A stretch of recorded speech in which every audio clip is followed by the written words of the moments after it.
Good evening. It is a rare man whose past does not return to haunt him. My past is about to catch up with me on this very show.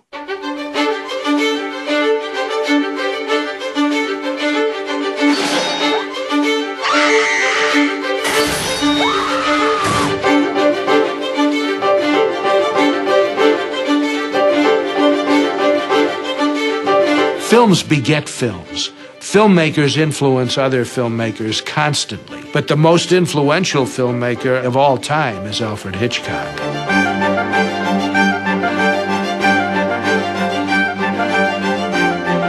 Hitchcock is cinema. Anybody who attempts a thriller owes a great debt to it. They knew DeMille's name and knew John Ford, too. But Hitchcock's name was synonymous with something that was going to be very special. To talk about Hitchcock's influence is to really talk about the history of movies.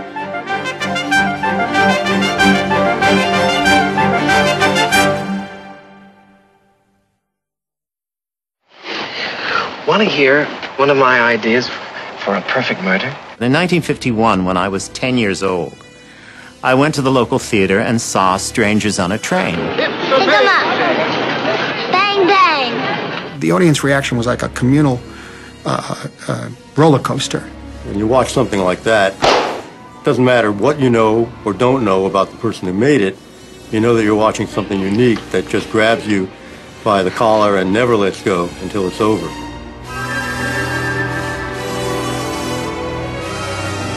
I remember when I was a kid, The Birds was on television, and it was an event when that movie was on. But I remember just waiting to get to that scene with the eye pecked out.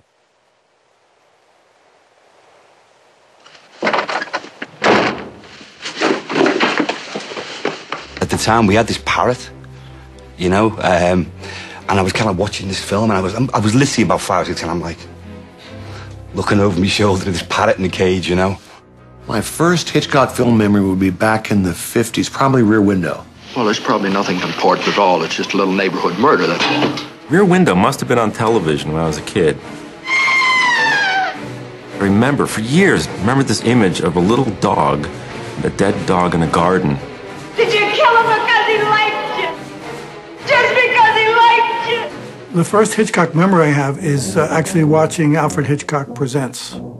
Here we have a weapon that is primitive but effective. It is guaranteed to be 50% painless. You see, it takes 2 men to operate it, and the one at this end doesn't feel a thing. I remember watching that with my family, and particularly my grandmother, who had a heavy Russian accent. It was amusing when she would pronounce his name. Let's go watch Hitchcock. I was probably around 9 years old, and I saw The Trouble with Harry.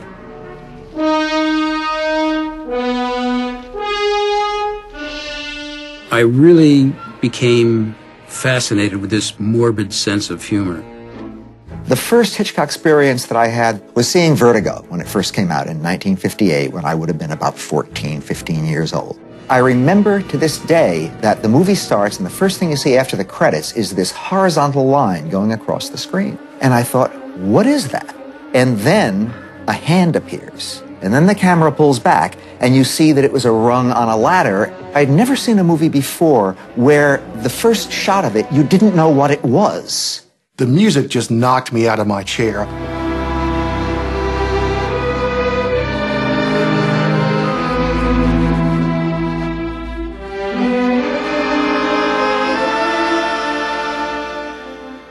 And then shortly after that, North by Northwest came out, and I saw that, and I was blown out of my chair yet again.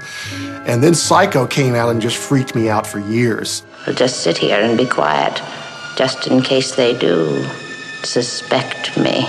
Psycho is the film that made me feel that film could be an extremely powerful medium, and it scared the hell out of me. When I saw it as a kid, it was just this, it was like, you know, like a Victorian freak show.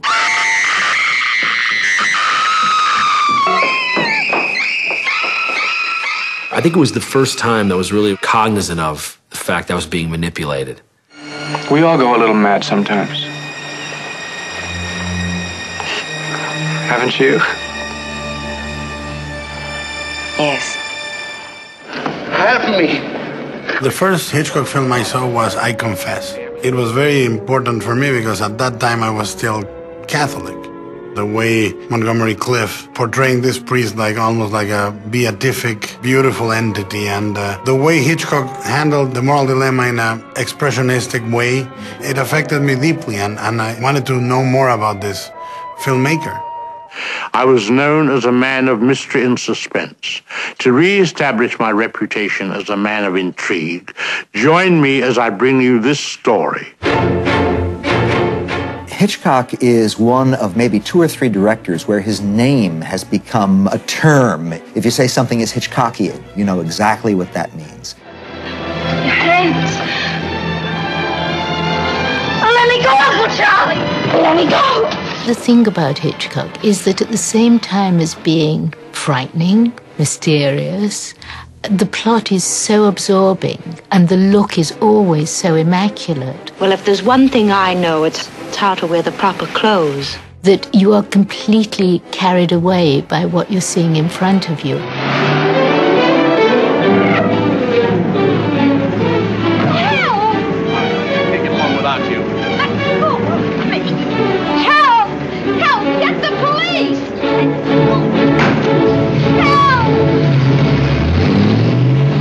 My, they must be terribly in love. Normally he creates incredibly polished suspense melodramas. And then, the statesman, he struck a killed. With a few exceptions, including the brilliant exception of Frenzy,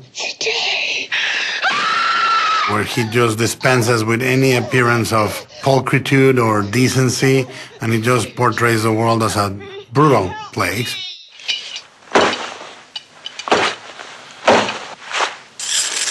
You knew when you went into a Hitchcock film that you were going to be entertained. You might be scared. On a few occasions, you might be horrified. You're going to have a lot of laughs because he was a master of humor as well. Just where do you suppose he cut her up?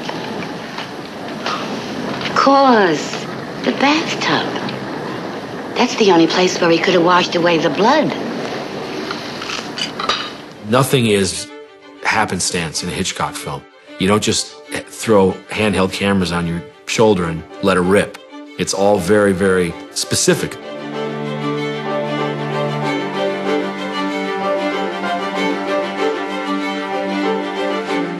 He was able to really, like a puppeteer would, you just pull this string and get this reaction, you pull this string and get this reaction.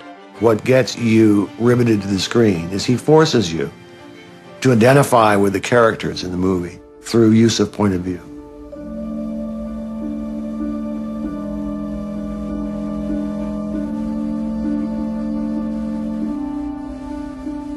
I think he's certainly one of the great directors of all time, and did something really hard to do, which made for a distinctive style that is hard to copy. People try to do Hitchcockian things. It's very hard. There's something distinctive about his personality, this quirky, dark sense of humor with a sense of romance and a sense of just devious, dark view of humanity, and you put it together into something pretty unique.